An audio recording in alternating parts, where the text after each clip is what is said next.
I grew up in Oklahoma, an Indian territory, and I have never had such a full and supportive group of Indigenous people as I do here in New York City. We have people from Canada to the US to Mexico to Ecuador. So when the opportunity came up to open the shop and showcase contemporary Indigenous artwork, it made so much sense for us. To be able to have this space where I can meet with, think with, and make art with my urban Indigenous community here, it's everything. It really has been a dream come true. My name is Liana Shewey, and I am the co-founder of Relative Arts NYC. I'm Korina Emmerich, and I'm the co-founder of Relative Arts NYC. Relative Arts is a new brick-and-mortar store that hosts over 20 different Indigenous vendors, contemporary artists, and designers. You will find everything from fashion, clothing design, wellness products, jewelry. We really carry every kind of art form that you could imagine that Indigenous people are making. We really focus on Indigenous Futurism, something that is important to us, and so often we're pegged in a historical context. So we are thinking about what it looks like for us to be not just surviving, but thriving into the future, and many different ways that we are able to contribute to a more representative society of the original stewards of this land.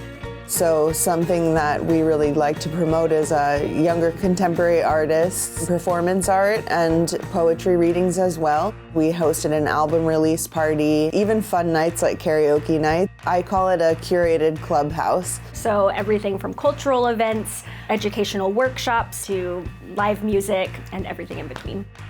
I'm one of the artists here in the store. I sell tufted earrings, example A. I sell some of my art prints, beadwork, stickers, and I recently just started designing clothes. We know who we are, we know where we come from, and we have this shared experience of being Indigenous and what that means. So being able to come into a space where you're understood and cared for is just really empowering. So it just inspires me to keep working and keep going.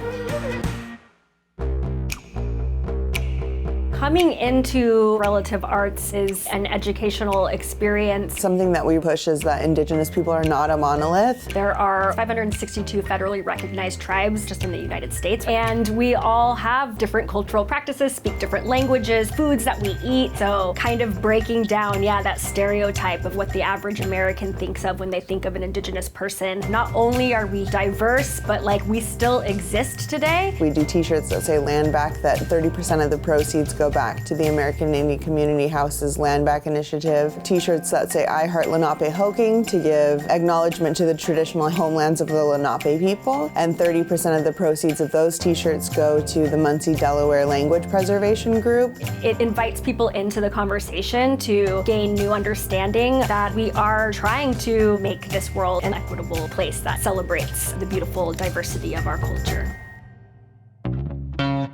I think that my dream is to eventually open up more locations back at our homelands, and also focus on artists who are specific to that area. That way we can tell so many more people's stories. Also, just as a movement, I would like to see us expand as a space for political education and sharing our ancestral knowledge and cultural practices with one another. I really just want us to be able to connect our community and for us to be able to learn and grow and share together.